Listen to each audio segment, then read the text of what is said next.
Welcome back to the Deep Dive. Today, we're doing something, well, something a bit special. Mm. We're kicking off a project I've been really excited about for weeks. We are going to travel back in time We are. The dial is set for the summer of 1932. to tell the origin story of a football club that, Yes. well, it just refused to die. It's a truly remarkable story. And, we're not just doing a quick summary here. This is part one of a full chronological deep dive. The whole season. The 1932-33 season of Wigan Athletic, right from the very, very beginning. The genesis. Exactly. We're zooming right in on a town that, quite frankly, had had its heart completely broken. We're talking about Wigan, of course, a town with such a rich, vibrant sporting history.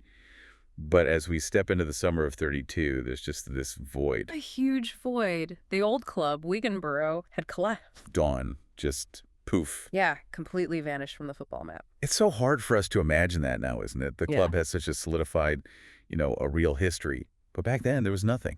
Literally nothing. Just an empty stadium at Springfield Park and a lot of very bad memories. It must have been a massive blow to the community. Oh, absolutely. Yeah. And the sources we're looking at today, and should probably mention this right at the top, we are working from original newspaper clippings. The real deal. The Wigan Observer and the Wigan Examiner from the period, and they refer to the time just before our story starts as the 7 Black Months. 7 black months. That's such a heavy, dramatic phrase. is. It sounds like something out of a Gothic novel, not a sports report. But it captures the mood perfectly. You have to remember the context here.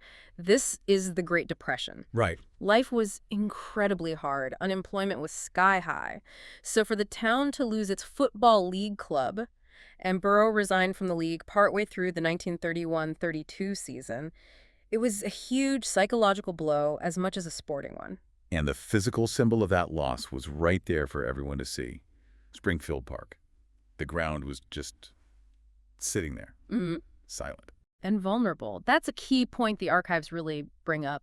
There was a genuine danger that Springfield Park might be sold off. For what? Well, it could have been used for housing or maybe industrial use. So the provisional committee that eventually formed wasn't just trying to start a team. They were trying to save a landmark. They were trying to save the soul of football in the town. So our mission for this deep dive is to explore how they did it. How a group of, local enthusiasts fought against bureaucracy, against financial skepticism, and honestly, against the clock itself to get a team back on that pitch. We're covering the entire formation and the whole of August 1932. And it really is a story of kind of romance versus reality, isn't it? It really is. The romance of a fresh start, a new beginning, up against the harsh reality of administrative red tape and slender purses, as the papers beautifully called them. I love that phrase, slender purses. So let's unpack this. We start in that void. The borough has folded. The 7 black months are dragging on. A bleak time. But then there are whispers. Whispers of a return.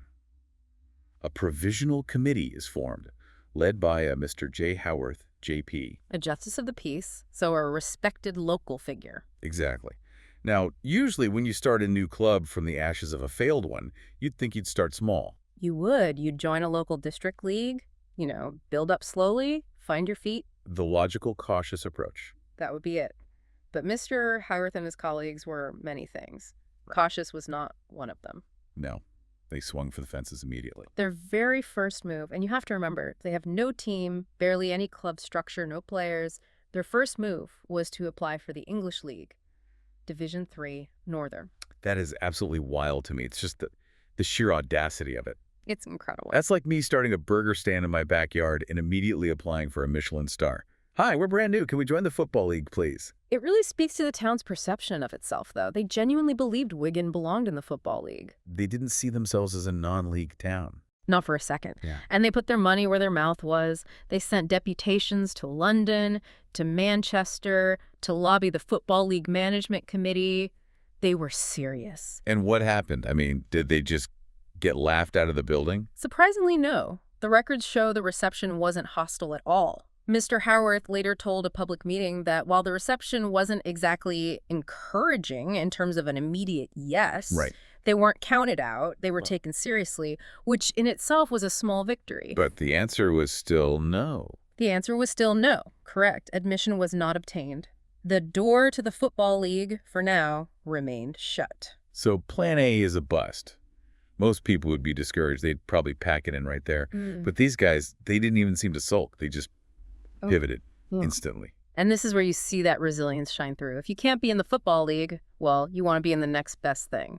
And in the north of England at that time, what was that? That was the Cheshire County League. The Cheshire League. Okay, so a solid, respectable competition. But getting in wasn't just a formality, was it? Not at all. It was high drama. There was only one vacancy. A club called Manchester Central had seceded. They dropped out, leaving just one spot open. And suddenly, you've got a three-way dogfight for that single spot. Precisely. Who are the contenders? In the red corner, you've got the newly formed Wigan Athletic. Okay. In the blue corner, you've got Glossop, another team with history. And in the, I don't know, let's say the green corner, a team called the Northern Nomads. It's like a reality show vote. Who gets the final rose? It really was. A meeting was held in Manchester on a Wednesday night. The representatives from all three clubs got up and made their cases. The tension in that room must have been incredibly high. Because everything hinged on this. Everything. If they didn't get into a league, they had no season. The whole project could have fallen apart right there. And the result? Wigan Athletic were elected. Glossop came second. The Northern Nomads were left out in the cold. Victory. Yes. We have a ground, we have a league, we're ready to play football. Pop the champagne. Hold your horses. Just hold on a minute. Oh, no. This is where the story takes a turn that will feel very, very familiar to anyone who's ever dealt with modern bureaucracy. Right. Or, anyone who's ever tried to get a permit for anything. The dreaded red tape. Enter the Lancashire Football Association, the LFA. Ah, the villains of our first act. Well, from the perspective of the Wigan public in 1932, absolutely. The LFA stepped in, put their foot down, and blocked Wigan's membership in the Cheshire League. Wait. I need to understand this. The Cheshire League themselves, the league, voted them in. They did. The club wants to go. The league wants them. Why on earth does the Lancashire FA get a veto? It's all about jurisdiction. See, to play serious competitive football, a club must be affiliated with its county football association. It's a rule. Okay. And the LFA argued a point of principle. They basically said, you are a Lancashire club, Wigan is in Lancashire, therefore you must play in a league that is within our county. They didn't want their clubs drifting across the border into Cheshire. That was the argument. It didn't matter that the Cheshire League had already accepted them, or that the West Lancashire League had accepted their reserve team. Both leagues were ready to go. Didn't matter one bit. The LFA held all the keys. Without their affiliation, you can't play. It was a complete and utter deadlock. And you've got to remember the timeline here. We are deep into the summer now. The season is supposed to start in August. That clock is ticking very, very loudly. It feels incredibly arbitrary, doesn't it? You have a town that is just desperate to recover from the 7 black months. You have volunteers pouring their hearts and souls into it. And the governing body is basically standing in the doorway with its arms crossed saying, not so fast. The public was absolutely furious, and we have a clipping here from the Daily Dispatch that just sums it all up. The protest letter. The protest letter, yeah. It was written to a columnist who went by the name Adjutant, and it's from a reader in Lytham, of all places. I've got it right here. It is just, it's scathing. Let me read a little bit of it. He writes, the gentlemen who sacrificed their time managing association football in Wigan have difficulties enough without the Lancashire FA complicating matters. It's a great line. But he goes on, and this is the really damning part, he points out the hypocrisy of it all. Right. He says, and I'm quoting again, if Manchester Central were allowed to play in Cheshire football, why not Wigan? If the LFA object on principle, why did they allow Barnoldswick, a Yorkshire side, to play in the Lancashire combination? Ouch. That's the killer blow right there. He's completely calling them out on their own rules. He's saying, why is it okay for them but not for us? It highlighted just how personal and obstructive this whole thing felt. The LFA was effectively saying, we would rather you not play at all than play in Cheshire. An incredible standoff. So how do they resolve it? I mean, do they go to court? Do they, I don't know, have a duel at dawn? They hold a summit, a crisis meeting. The date is August 11th, 1932. And the location? The Queen's Hotel in Lytham. I can just picture it now.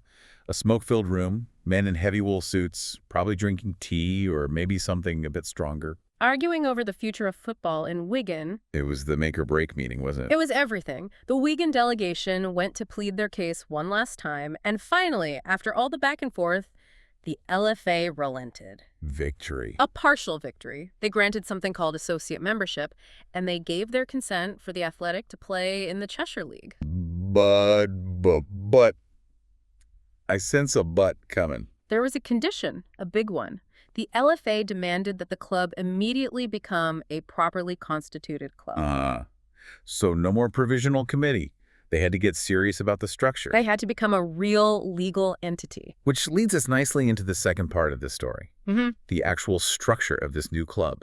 Because reading through the minutes and the speeches from Mr. Howarth, this wasn't just about football for them, was it? No, not at all. This was about philosophy. It really was. You have to look at the era. People were deeply suspicious of big finance, suspicious of elites. Mr. Howarth was absolutely adamant that this new Wigan Athletic would be a club for the people. He used that exact phrase, didn't he, in Democratic lines? He did. He said the club was not to be run by a handful of men.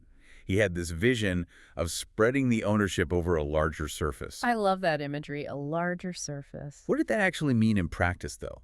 How do you democratize a football club in 1932? You make the shares affordable to everyone. They set the share price at 10 shillings. 10 shillings. Now, we should say, in 1932, that's not nothing. That's a decent chunk of a weekly wage for some. It is, but it's accessible. A skilled tradesman, a dedicated fan, a shopkeeper. They could afford to buy a share, maybe two. They could own a piece of their club. So they didn't want one wealthy tycoon, one benefactor owning 90% of the club. No, they wanted hundreds of small subscribers. The idea was simple but powerful. If the town owned the club, the town would support the club. It's a model we see praised so much today, isn't it? Yes. Fan ownership. But they were doing it out of necessity and a real sense of principle way back then. They really were. And speaking of principle, there is this one incredible detail about the committee's expenses. Oh, this is amazing. These guys, remember, had been traveling all over the place. To London, to Manchester, staying in hotels, negotiating with the Football League and the LFA. That costs money. A lot of money. And again, this is the Depression. Money is tight for everyone, including them. Exactly. But at a public meeting, the chairman, Mr. Howarth, he stood up and proudly declared that not one penny of the money subscribed by the public had been used for those committee expenses. Wait, so who paid for it all? They did. The committee members. Themselves. They paid their own way. They dipped into their own pockets to fund all the lobbying efforts just to get the club started. That is astonishing integrity. Just think about that. They weren't in it to make a quick buck. They were actively spending their own cash just to get the team to the starting line. And it built a massive amount of trust with the public, you can imagine. When the chairman of the board stands up and says, "We haven't touched your money," the fans know that these guys are serious. They're legit. And you can see that trust reflected in the immediate formation of a supporters club. Yep. The supporters club, membership fee, 6 pence per annum. 6 pence. 6 pence. That is truly a nominal fee. It wasn't about raising money, was it? No, it was about getting numbers, getting buy-in, making people feel part of the new venture from day one. And the ticket prices for the matches themselves followed that exact same philosophy. They did. 6 pence for the ground admission, what we would call the terraces today. A shilling for the end stands. And 2 shillings for the center stands. And they were very clear about why they set those prices. Very explicit. Their stated goal was to provide the working man with Saturday afternoon enjoyment at half the cost of the old third division prices that Wigan Borough used to charge. It's a beautiful sentiment, really. We know times are hard, so we are going to make football affordable for you. It was a community service as much as it was a business. So by the middle of August, they finally got the permission from the LFA. They have this democratic structure in place. They have the funding coming in from the shares, and they have the fans completely on board. But they are missing one fairly crucial element. A minor detail, yes. A team. Yeah. They don't have any players. It's mid-August. The season starts in about 2 weeks. I mean, most professional players have already signed their contracts for the season by May or June. How on earth do you build a competitive squad from scratch in a fortnight? Well, you start by making a statement. You hire a leader who commands instant respect. And Wigan Athletic, here, they pulled off an absolute masterstroke. The appointment of the player manager. They appointed Charles W. Spencer as player manager. Let's talk about Charlie Spencer for a minute, because this wasn't just some local lad who was good at kicking a ball. This guy was a legitimate star. He was football royalty at the time. He had played for Newcastle United from 1921 to 1928, which was a golden era for them. He was their captain. Captain of a very, very good Newcastle side. He'd also played for Manchester United. He had even toured Australia with the English FA team. That is a serious, serious pedigree. In modern terms, that's like, I don't know, a new National League team hiring a guy who was captaining a top-6 Premier League side just a few years ago. That's a great comparison. It absolutely signaled intent. It told every out-of-contract player looking for a club, Wigan Athletic is not a mess about. We are serious. And the response from players was immediate, wasn't it? It was overwhelming. The committee received over 100 applications for playing positions. 100 applications. Can you just imagine the poor club secretary trying to sort through that mailbag? Well, it was a buyer's market, sadly, because of the economy. A lot of good players were without clubs. But it meant Wigan could be picky. They could sift through all those letters and find real quality. And if you look at the names of the signings they announced in the press, these were not amateurs. These were proper seasoned professionals. No, this was a serious recruitment drive. Let's run through the roll call. Oh. Who are the founding fathers of this first Wigan Athletic squad? Well, you have H.W. Wick. He's a left halfback. And importantly, he'd played for Newcastle United alongside Spencer. The connection. The connection. He'd also played for Cardiff and Mansfield, so he was experienced, tough, a good start. Then you've got a guy called George Allen. Wing halfback, signed from Northampton Town, another solid professional. And up front, who was going to score the goals? Well, they signed a B. McCabe, a center forward from York City, and a very interesting signing, a player named William Chambers. He was described as a utility forward from Blackburn Rovers. That's right. Utility forward. I love that term. Does that just mean he plays everywhere? Usually means he can play anywhere across the front line. Left wing, right wing, through the middle. Very adaptable. Very valuable in a small squad. And I noticed a defensive signing that looked particularly impressive. A Harry B. Callachan. Yes, a left fullback. And his CV was top-notch. He had played for Celtic and for Leicester City. Again, top-tier experience. Yeah. This wasn't a team of scraps and leftovers. Not at all. This was a team of seasoned professionals who, for whatever reason, were available. Spencer used his contacts and built a very credible squad on paper. So the squad is assembled, but they need to look the part. The committee had to make a decision on the kit. Visuals matter, don't they? They chose red and white jerseys. But not stripes, which is what we might think of. No, not stripes. Halves. A red half and a white half. A very classic, very distinct look. It is. And they paired it with blue knickers. And for the reserves, the second team, they went with black and amber. So the squad is assembled on paper. The kit is ordered. But here's the huge problem. They have never played together.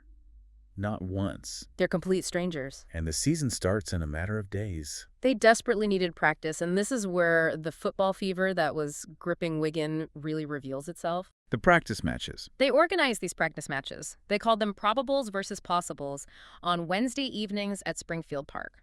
Now, usually a training match, an inter-squad friendly, is something you might watch with a few board coaches, the groundsman, and maybe a dog. Maybe, yeah.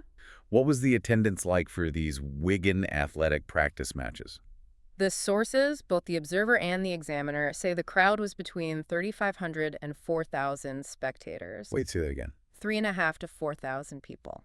To watch a practice match. It is absolutely mind-blowing. It just shows the sheer hunger in the town. People were so desperate to see their new team, to have football back. Was there an admission fee? No, admission was free, but they took collections for local charities. That is just a staggering number. It must have been electric for the players. Can you imagine? You turn up for a trial or your first training session, and there's basically a stadium full of people judging your every single touch. No pressure. None at all. And the reports from those practice matches are fascinating to read. You have the established professionals like Allen and Wake showing their class, obviously. Of course. But then you have these local amateurs who are trying to break in and make a name for themselves. There's a mention of an amateur player called Rose, an outside left, who apparently caught the eye. Everyone loves a local hero, don't they? The hope that one of your own can make it. So the hype is building, the probables look good, the possibles are trying their hearts out, the town is absolutely buzzing. And finally, the date arrives. Saturday, August 27th, 1932. The historic opener. The first ever competitive match for the modern Wigan Athletic. The venue, of course, Springfield Park. The opponent, Port Vale Reserves. Now, you and I know this, but it's important to stress, don't let that word reserves fool you. No, absolutely not. In that era, a top club's reserve team was full of serious professionals, and the press described Port Vale Reserves as the pick of the teams in the entire Cheshire League. Their first team was a solid football league side. So their reserves were full of professionals either on the way up or trying to get back into the first team. This was a baptism of fire. A huge test. The gates open, the crowd pours in. What's the official attendance for the big day? The papers estimate approximately 5,000 spectators. 5,000. For a non-league opener, that is more than healthy. It's a statement, isn't it? The town is backing this club, and the team runs out in those new red and white halves, and the paper says they received a rousing reception. The whistle blows. The ball starts rolling. How did they look, that brand new team? In the first half, incredible, just brilliant. The Wigan Observer report says Wigan quite overplayed the visitors. They were dominant. Completely. And they were playing, and I love this word the journalist used, scintillating football. Scintillating, that suggests flair, doesn't it? Right. Speed, intricate passing. It does. It sounds like they were running rings around Port Vale. But There is always a but. there's always a but. Football is a cruel, cruel game. You can be scintillating, you can be dominant, you can have all the possession. But if the ball doesn't go in that white rectangle at the end of the pitch, it doesn't count. They couldn't score. They couldn't finish. And in the second half, the inevitable gut-wrenching thing happened, the turning point. Against the run of play, I assume. Completely and utterly against the run of play. A rare Port Vale attack, a cross comes in, and there's a header by a Port Vale player named Breeze. Goal, 1-0. Oh, that's a killer. And then, before Wigan could even catch their breath, before they could regroup, it happened again. Another goal, this time by a player named Nolan. 2 goals in 3 minutes. That is gut punch. You're dominating the game, looking stylish, playing this scintillating football for the big home crowd, and then bang, bang, you're 0-2 down. The report says that for the rest of the game, Wigan dominated possession again. They forced over a dozen corners, they laid siege to the Port Vale goal, but they just lacked that final killer touch. Final score. Wigan Athletic 0, Port Vale Reserves 2. A loss on debut. A home loss. You would expect the press to be harsh after that. Something like new team fails first test or disappointment at Springfield Park. But that wasn't the narrative at all, was it? Not in the slightest. The headline in The Observer was, "Honor in Defeat." Honor in defeat. And there's a fantastic analysis column in the paper called Linesman's Notes, great source of insight for us. And the linesman, he called it a glorious failure. That is such a perfectly British way of describing a football match. A glorious failure. And he hit the nail on the head with his analysis. He wrote that the Athletic overplayed it. What do you mean by that? He said there was too much fancy footwork and not enough direct, ruthless shooting. They were trying to be too clever. It sounds like they were trying to walk the ball into the net, trying to score the perfect goal. Exactly. And it's a classic symptom of a newly thrown together team, isn't it? You've got all these talented individuals, Spencer, Wake, Calichan, and they want to show off their skills to the new crowd. They want to play the right way. But they don't have that cohesive, ruthless instinct that comes from playing together for months and years. Precisely. They were pretty, but ultimately they were toothless. So a 0-2 loss. Right. Not the start they wanted in terms of points. Yeah. But the performance at least gave the fans some hope. But now the pressure's really on. They have a midweek game coming up just days later. Wednesday evening, August 31st. Just 4 days after the defeat, the opponent this time, Tranmere Rovers reserves. Now, typically, midweek attendances drop. People are working. It's a Wednesday night. You've just lost your first game. Logic dictates the crowd should be smaller than it was on Saturday. Logic takes a back seat in Wigan in 1932. The attendance went up. Ugh. It went up. The official attendance was 6,200 people. Get out of here. That is incredible. They lose their first game 0-2, and 1,000 more people show up for the next game on a weeknight. It proves that the linesman columnist was right. The fans saw that scintillating football on Saturday, and they thought, wow, if they can just learn to shoot, this is going to be amazing. They voted with their feet. They came back for more. They absolutely did. And were they rewarded this time? Oh, were they ever? This game was the aha moment. This was the game where it all clicked. The floodgates just burst open. The report I'm looking at calls it an exhilarating victory and a brilliant performance. It was. So let's talk about the goals. We need to identify the man who scored the first ever competitive league goal for Wigan Athletic. Who was it? That singular honor belongs to a player named Smith. It came 7 minutes before halftime. Can you just imagine the roar from those 6,000 fans? The relief. After all the frustration of the first game, finally the ball is in the back of the net. And that one goal seemed to just break the psychological dam. Because in the second half, Wigan were completely unstoppable. Except who got the other goals? McCabe, the center forward, signed from York, he scored early in the second half. And the paper has this brilliant description. It says, he screwed the ball into the net. I love that. Screwed the ball like a curling shot with spin, maybe. Or a kind of spinning shot that wrong-footed the keeper. Then Chambers, the utility forward, decided to join the party. He banged in a beauty. So that's 3-0. Then Chambers, just minutes later, scored another one, 4-0.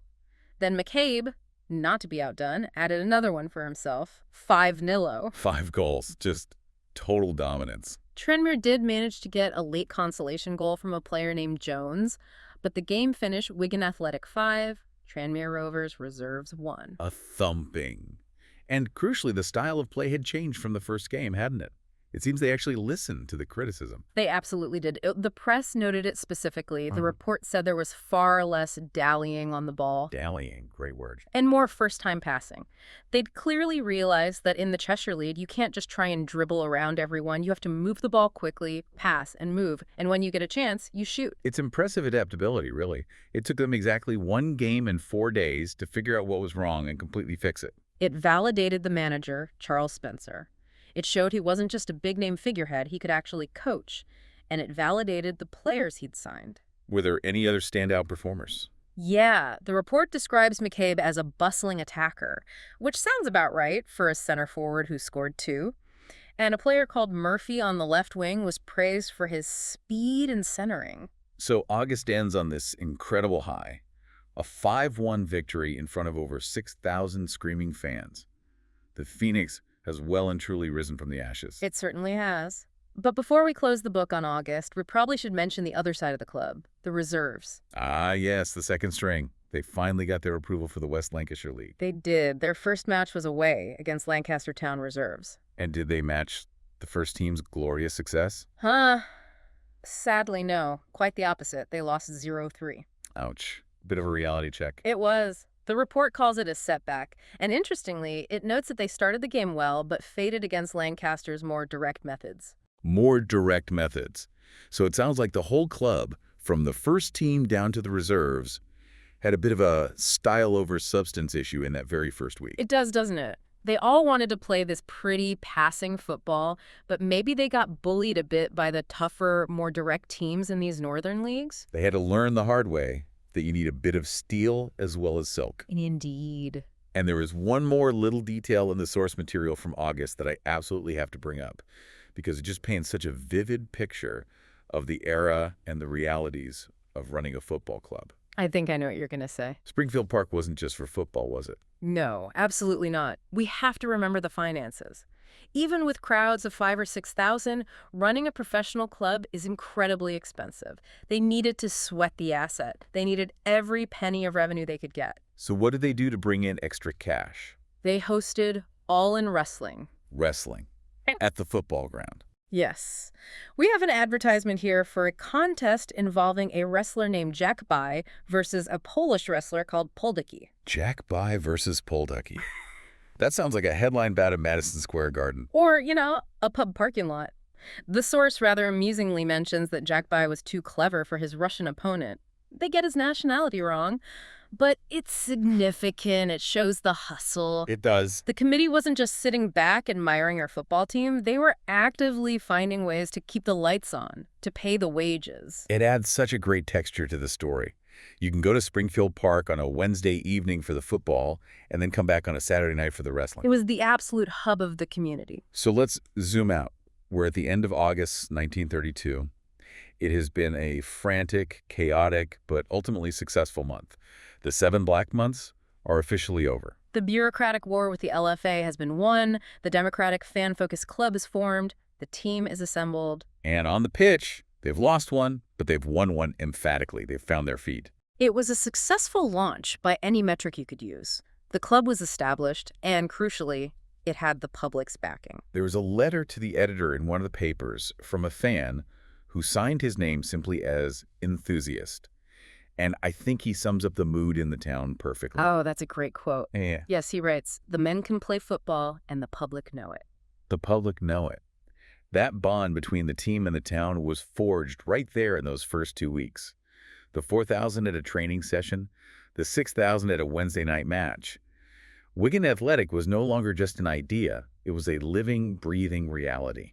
And looking ahead into September, the big question was consistency. Could they keep this up? They'd shown they could be brilliant, but could they do it week in, week out? The pitches would start to get heavier, the initial novelty might wear off. That is the challenge, and that's the story for our next deep dive. But before we go, I want to leave our listener with a thought, a what-if scenario. Go on. The sources mention that because of all those delays, the fight with the LFA, the late formation of the Club Wigan Athletic was too late to be entered into the FA Cup for that 1932-33 season. That's right. The deadline had passed while they were still arguing with the bureaucrats in Lytham. So just think about this team for a second. They've just destroyed Tranmere 5-1. They have players with top-flight experience like Spencer and Wake and Callahan. They're drawing crowds of 6,000. If they had been in the FA Cup that first year, Oh, that's a tantalizing thought. A brand new team, a complete unknown to the rest of the country with that kind of support and that kind of quality on the pitch. They could have been real giant killers. they could have gone on a famous cup run in their very first season. It could have put them on the national map immediately. It's a proper sliding doors moment, isn't it? We will never, ever know what might have been. And perhaps the even bigger question, the one that lingers over this whole month, with crowds of 6,000 for what was essentially a reserve league match, was the English Football League wrong to reject them in the first place? I think history suggests they might have been. Wigan Athletic clearly belonged on a bigger stage, even then, Yeah. but they would have to earn it the hard way. A very long, hard road. Yeah. But as August 1932 came to a close, they had taken the first crucial step. The journey had begun. And we will be there for the next step.